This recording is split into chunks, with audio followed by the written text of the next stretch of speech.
தந்தை, மகன், தூய ஆவியானவர் நம்ம நிறைவாக ஆசீர்வதிப்பாராக. ஆமென். பிரியமான அன்பர்களே, கணவன் மனைவி, இந்த உலகத்தில் ஏராளமான பிரச்சனைகள் வருவது இந்த இல்லற வாழ்க்கையில், குறிப்பாக கணவன் மனைவி. இந்த கணவன் மனைவி அவர்களோடு ஒரு புரிதல், விட்டு கொடுத்துதல், ஏற்றுக்கொள்ளுதல், நிறைகளையும் குறைகளையும் ஏற்றுக்கொள்ளுதல் இருந்தால், வீட்டில் என்ன பிரச்சனை, பொருளாதார பிரச்சனையாக இருந்தாலும், குழந்தைகள் பற்றிய பிரச்சனையாக இருந்தாலும், மாமியார் மாமனார் பற்றிய பிரச்சனைகள் இருந்தாலும், எதை வேண்டுமானாலும் அவர்கள் அனுசரிப்பார்கள். ஆனால் அந்த புரிதல் இல்லாத பொழுது பெரிய பெரிய பிரச்சனைகள் வருகிறது. ஆண்டவர் இன்றைக்கு இறைவார்த்தை தருகிறார். தொடக்க நூல் புத்தகம் 2வது அதிகாரம் 18வது வார்த்தை, மனிதன் தனிமையாக இருப்பது நல்லதென்று. அன்பர்களே, திருமணமான ஆண்களே, பெண்களே, இந்த கல்யாணம் என்பது ஏதோ சமூகத்தால் உண்டானது, அப்படி நடந்துச்சு அப்படின்னு நினைக்காதீங்க. ஆண்டவர் உண்டாக்கி இருக்கிறார். அவங்க பார்த்தாங்க, நான் அதனால் அவங்க சொன்னாங்க, அதனால் இந்த வரம் வந்தது, அதனால் நான் இவரை கல்யாணம் பண்ணிக்கிட்டேன், இவளை கல்யாணம் பண்ணிக்கிட்டேன் இல்லை. அல்லது நான் லவ் பண்ணேன், அதனால நான் இவரை கல்யாணம் பண்ணிக்கிட்டேன் இல்லை.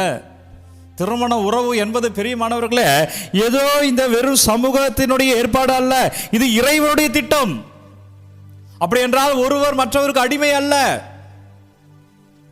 எனவே பிரியமான அன்பு இறை உறவுகளை, கணவன் மனைவி நிறை குறைகளோடு ஏற்றுக்கொள்கிறது ஆசீர்வாதம். ஏனென்றால் இறைவார்த்தை சொல்லுகிறது, மனிதன் தனிமையாக இருப்பது நல்லதென்று அவனுக்கு தகுந்த துணையை உருவாக்குவேன். ஆண்டவர் உருவாக்கியது உன்னுடைய கணவன், ஆண்டவர் உணவுக்காக உருவாக்கியது உன்னுடைய மனைவி. எனவே பிரியமான அன்பு இறை உறவுகளை, அந்த உறவிலே பிரச்சனை வருகிற பொழுது நீ இந்த ஆண்டவரை கூப்பிடணும். ஐயோ நீங்க இப்படி பண்ணிட்டீங்கன்னு சொல்லி உன் கணவனிடம் நீதி கேட்பதோ, ஐயோ நீ பிரச்சனை இப்படி தப்பு பண்ணிட்டமான்னு சொல்லி உன் மனைவியிடம் நீதி கேட்பதோ பிரிவினையிலே முடியும். உன் நீதி இறைவனில் இருக்க வேண்டும். ஏனென்றால் இறைவன் உனக்காக உண்டாக்கினார். இது ஒரு அருட்சாதனம். அதனால்தான் கத்தோலிக்க திருமணங்கள் ஆலயத்தில் நடைபெறுகின்றன. கணவன் மனைவிமார்களே, உங்களுக்குள்ள சண்டையா, இதை ஒப்பு கொடுங்க, ஆண்டவர்கிட்ட வந்துடுங்க. வேற தீர்வே நான் சொல்ல போறதில்லை, சொல்லவும் வேண்டாம், சொல்லவும் தெரியாது. ஆண்டவர் இருக்கிறார், அவர்கிட்ட ஒப்பு கொடுத்தால் போதும், அவர் பார்த்துக்கொள்வார். எப்படி உன் கணவனை, உன் மனைவியை நிறை குறையோடு ஏற்றுக்கொள்ள முன்னோம், அவர் பார்த்துக்கொள்வார். இந்த வார்த்தையை சொல்லிட்டா, ஃபாதர் என் கணவன் இப்படி பண்ணிட்டார் ஃபாதர், இந்த பொது இடத்துல என்னை விட்டு கொடுத்துட்டா, என்னுடைய வாழ்க்கை துணைவி விட்டு கொடுத்துட்டாங்க, இந்த பிரச்சனை எல்லாம் ஒப்பு கொடுங்க. என்னால் அதை ஏற்றுக்கவே முடியல ஃபாதர், ஒப்பு கொடுங்க, ஆண்டவர் மாற்றுவார். உங்கள் குடும்பத்தை அவர் ஒப்பு கொடுங்க, அவர் நடத்துவார். நன்றி அப்பா, வல்லவரை நன்றி, நல்லவரை நன்றி. இந்த காலை ஆராதனைக்கு நன்றி செலுத்துகிறோம், ஆராதிக்கிறோம் அப்பா. எனது வீட்டில் கணவன் மனைவி சண்டை சச்சரவோடு இருக்கிறார்கள், அதையெல்லாம் வைத்து துதிக்கிறேன்.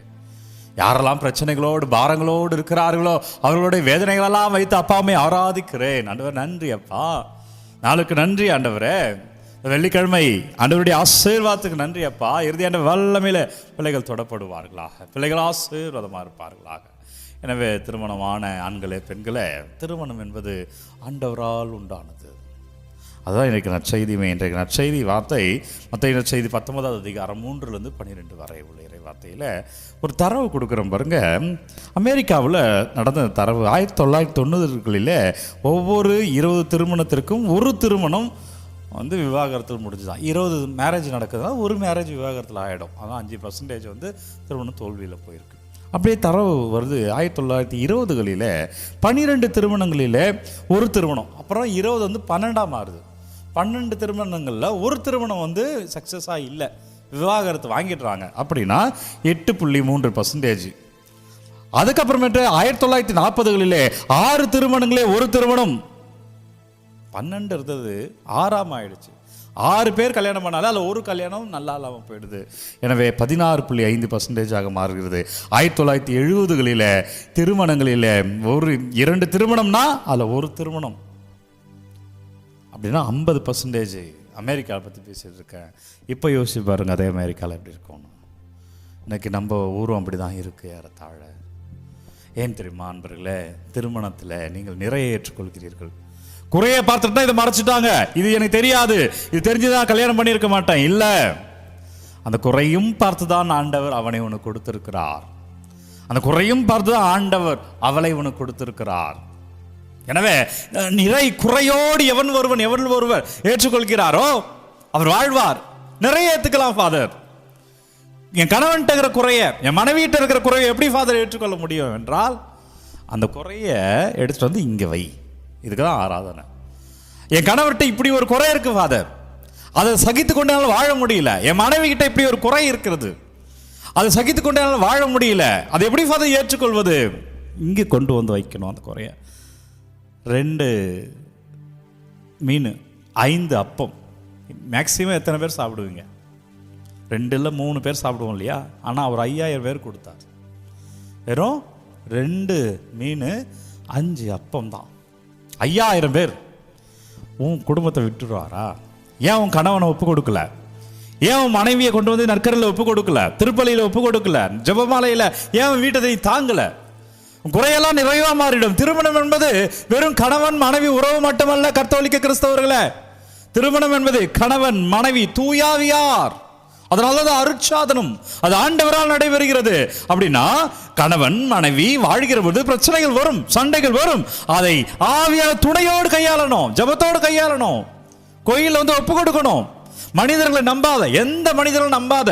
திருமண உறவு மட்டும் இவங்ககிட்ட போனா தீர்ந்துடும், அவங்க கிட்ட போய் தீர்ந்துடும், வெளியில போய் சொல்லாத, தயவு செய்து போகாத, கடவுள்கிட்ட வா. இதை விட ஒரு பெரிய வெற்றி கிடையாது, இதை விட பெரிய ஆசீர்வாதம் கிடையாது. உன் வீட்டில் உள்ள பிள்ளைகள் அப்படி வாழ்வார்கள். எனவே ஆண்டவர்கிட்ட ஒப்பு கொடுத்துருங்க. எனவே பிரியமான அன்பு இறை உறவுகளை, இன்றைக்கு நற்செய்தியை வாசித்து பாருங்க. அப்போதான் நான் இதை ஏன் பேசுகிறேன் என்று உங்களுக்கு புரியும். உங்கள் வீட்டில் உள்ள பிரச்சனையா? இதோ ஆண்டவர், இதோ ஆராதனை தருகிறேன், இதோ ஆசீர்வாதம் தருகிறேன், பெற்றுக்கொள்கள், வாழ்வீர்கள். நன்றி அப்பா.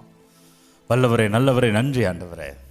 திருமணமான ஆண்களுக்கு பெண்களுக்கு இந்த ஆராதனை தருகிறது, நன்றி இயேசுவே. நீங்கள் ஆசீர்வதிங்கப்பா. குறிப்பாக இந்த வெள்ளிக்கிழமை உடல் நோயில் இருக்கிற பிள்ளைகள், உடல் உபாதைகளோடு இருக்கிற பிள்ளைகள், வலிகளோடு இருக்கிற பிள்ளைகள், பல்வேறு பிரச்சனைகளோடு இருக்கிற பிள்ளைகள், நோய் நொடியோடு இருக்கிற ஒவ்வொரு பிள்ளைகளை ஒப்பு கொடுக்குறேன் அப்பா. நீங்கள் தொடுங்க ஆண்டவரே, நீங்கள் ஆசீர்வதிங்க அப்பா. உங்கள் கிருபையில் வல்லமையில நாங்கள் வாழும்படியாய் ஆண்டவரே, அபிஷேகத்தில் ஒவ்வொரு பிள்ளைகளும் வாழும்படியா எனவெல்லாம் கமெண்டில் அனுப்பிடுறாங்களோ ஒவ்வொன்று பாதத்தில் வைக்கிறேன். நீங்கள் தொடுங்க, ஆசீர்வதிங்க. வல்லமையான இறைவன் உங்களை தொடுகிறார். வல்லமையான இயேசு கிறிஸ்து உடைந்திருக்கிற கணவன்மார்களே, மனைவிமார்களே, பிரச்சனைகளோடு இருக்கிற பிள்ளைகளை ஆண்டவர் உங்களை ஆசீர்வதிக்கிறார். குறையெல்லாம் இயேசு கிறிஸ்து திருப்பெயரால் அப்பா நிறைவானதாய் மாற்றுகிறார். தலைவணங்கி இந்த ஆசீர்வாதத்தை பெற்றுக்கொள்வோம். எல்லாம் வல்ல இறைவன் நம்மை தந்தை, மகன், தூய ஆவியார் நம்மை நிறைவாக ஆசீர்வதிப்பாராக. இந்த நாளும் இனிய நாளே. உங்கள் கணவன் மனைவி பிரச்சனையா?